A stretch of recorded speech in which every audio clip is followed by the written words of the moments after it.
वारिस पठान साहब, जिनकी मैं इज्जत करता हूं, आप उनकी जरा सोच देखिए. According to him, once a masjid is always a masjid, but once a temple is not always a temple. Even though a temple was standing there, was demolished to make a masjid, but that masjid will remain a masjid. But a temple will not always be a temple. I'll tell you, Navika, please give me a couple of minutes. It's very important. We have to deal with this whole scene philosophically. Nations weaken not because of their past, but rather by how they are taught it.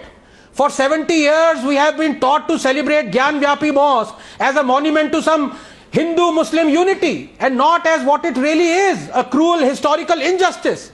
Because for 70 years, we have been taught to forget cruel historical injustices. From Somnath to Kashi Vishwanath, Babarpur to Bakhtiyarpur, from Allahabad to Aurangabad, these injustices have been deliberately made visible as though to lionize the debasement, celebrate the humiliation. And the irony is that the same people who have taught us this, drilled this self-loathing in us, these same people want others to fight historical injustices around the world. They condemn barbarians of the West hitherto worshipped, like the Confederacy generals, Rhodes, Churchill, Pizarro, Murray, Colston, Leopold. They celebrate the roads and buildings being renamed, their statues being brought down. But here in India, this same set of chauty-faced leftists and bigots eulogize barbarians like Tipu, Aurangzeb, Babar, Khilji. They celebrate the destruction of Kashi, Mathura, Ayodhya, Bartand. It is a heady mix of hatred for Hinduism and love for jihadism, hatred for India and love for its breakup. Navika, to me, the mark of a civilization is this unquenchable thirst to demand justice for your ancestors,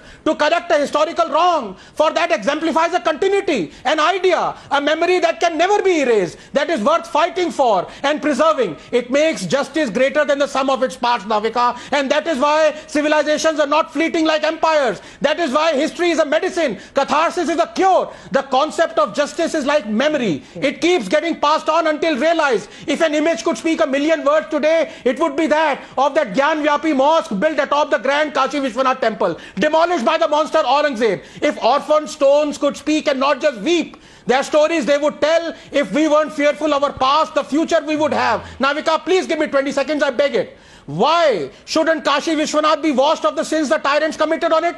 Alas, history written by the victors is peddled by the vanquished, and we remain vanquished. The virtue-signaling Supreme Court, in its Ayodhya judgment, willfully ratified the Places of Worship Act 1991 that obligates maintaining all religious places as they were on August 15, 1947. Historical injustice of Kashi can now never be addressed unless Parliament overrides both the 1991 Act and the SC judgment. In a just world, our Parliament and our Supreme Court wouldn't have done this. A legal recourse to correct historical injustices Dr. Sudhanshu Trivedi, I want to ask you, Mr. Waris Pathan begins from the premise pointed out by Dr. Anand Ranganathan, which is that once a mosque, always a mosque.